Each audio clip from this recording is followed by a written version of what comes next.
शैलेश, गाजियाबाद में घटना हुई थी तब लगा था कि पूरे प्रदेश का सिस्टम बदल जाएगा, लेकिन गाजियाबाद वाले मैटर में कुछ हुआ या नहीं हुआ ये पता करना मुश्किल हो गया। जो लोग धरने पर बैठे थे न्याय के लिए, उन पर पुलिस ने मुकदमा दर्ज कर लिया।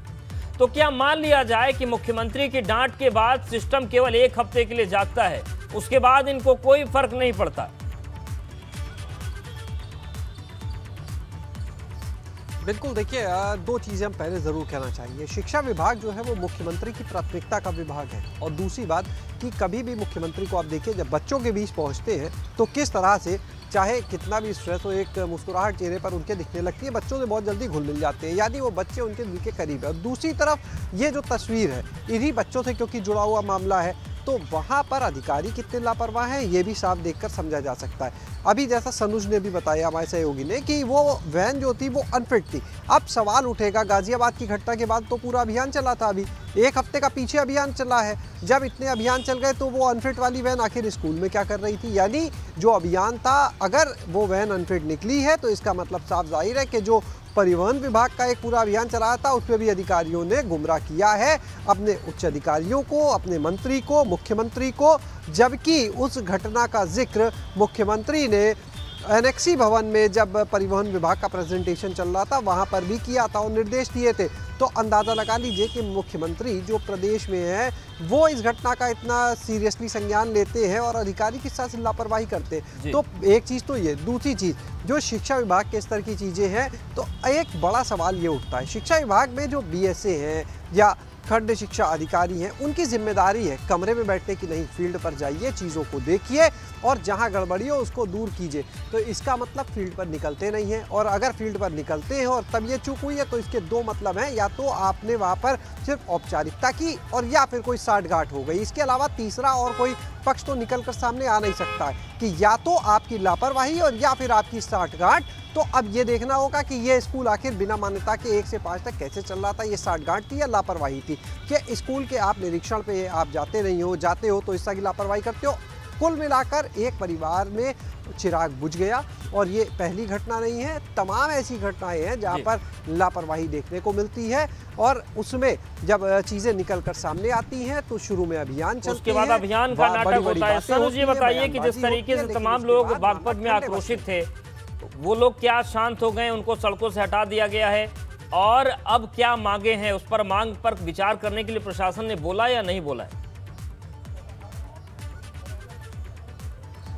देखिए, डीएम राजकमल यादव से हमारी बात हुई थी। उनका सीधा कहना है कि जो परिवार मुआवजे की मांग कर रहा है उस पर शासन स्तर पर बात की जा रही है कि परिजनों को मुआवजा दिला दिया जाए। फिलहाल वहां पर जो जाम लगा हुआ था, जाम खत्म कर दिया गया है, जो ग्रामीणों को समझा बुझाकर वापस भेज दिया गया है।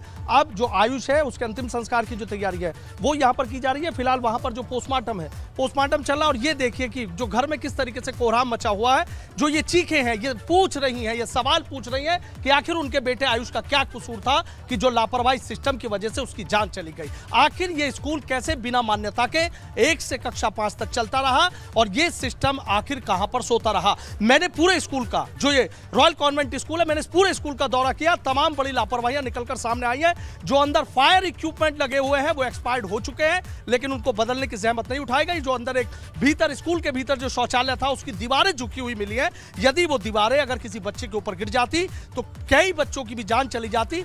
सब चीजें चलती रही, लेकिन शिक्षा विभाग खामोश रहा। जो प्रबंधन है, स्कूल के जो मालिक हैं, वो भी एसबी यादव, वो भी पूरी तरीके से लापरवाह रहे। बच्चों से मोटी मोटी फीस वसूली जाती है, लेकिन सुविधाओं के नाम पर उनके लिए कुछ नहीं किया जाता, और उसी लापरवाही का नतीजा, उसी लापरवाह सिस्टम का नतीजा ये आयुष है कि जो आज दुनिया को अलविदा कहकर चला गया। उसकी जो यादें हैं सिर्फ वो फोटो में सिमट कर रह गई हैं। परिवार के लोगों पर दुखों का पहाड़ टूटा हुआ है। बिल्कुल, और यादें ये भी रहेंगी कि पूरे गांव में नकारेपन से भरे हुए जो लोग हैं वो जब सिस्टम में आ जाएं तो कहर कितना बड़ा होता है। अनिल अग्रवाल जी, जिम्मेदारी सिस्टम निभा पाएगा या नहीं निभा पाएगा, ये भरोसा करना बड़ा मुश्किल हो जाता है, लेकिन क्या आप लोग ये वादा कर सकते हैं कि आपके स्तर पर ऐसे स्कूलों पर कुछ तो होगा, उन पर एक दबाव बनाया जाएगा कि कम से कम इतनी लापरवाही तो न हो कि जो शौचालय की दीवारें हैं वो झुक जाएं, उसके बावजूद संज्ञान न लिया जाए? नहीं, देखिए, पहली बात तो हमारे एसोसिएशन में जितने मेंबर स्कूल हैं वो सब भी बहुत अच्छे हैं, लेकिन जो ये बात है कि जो गड़बड़ है, अब हम लोग उस पर बिल्कुल कहीं ना कहीं उस दिशा में चलेंगे। शिक्षा विभाग जिला अधिकारी के साथ इस पे वार्ता करेंगे, क्योंकि बात गलत कोई करेगा सजा किसी और को मिलेगी, ये होना नहीं चाहिए। और जो गलत है, मैं बार बार कह रहा हूँ, जो गलत है, जो अभी जैसे पता चला बाथरूम की दीवार या फायर फाइटिंग सिस्टम में या एक्सपायरी है, ये लापरवाही नहीं होनी चाहिए विद्यालय स्तर पर। हम लोग अपने यहाँ एक इंस्पेक्शन डिपार्टमेंट लेके चलते हैं, उसका काम यही होता है कि टाइम टू टाइम चीज़ों को अपडेट करना। और जितने भी मुझे लगता है अच्छे विद्यालय, बड़े विद्यालय हैं, वो सभी चीज़ों का पालन भी करते हैं।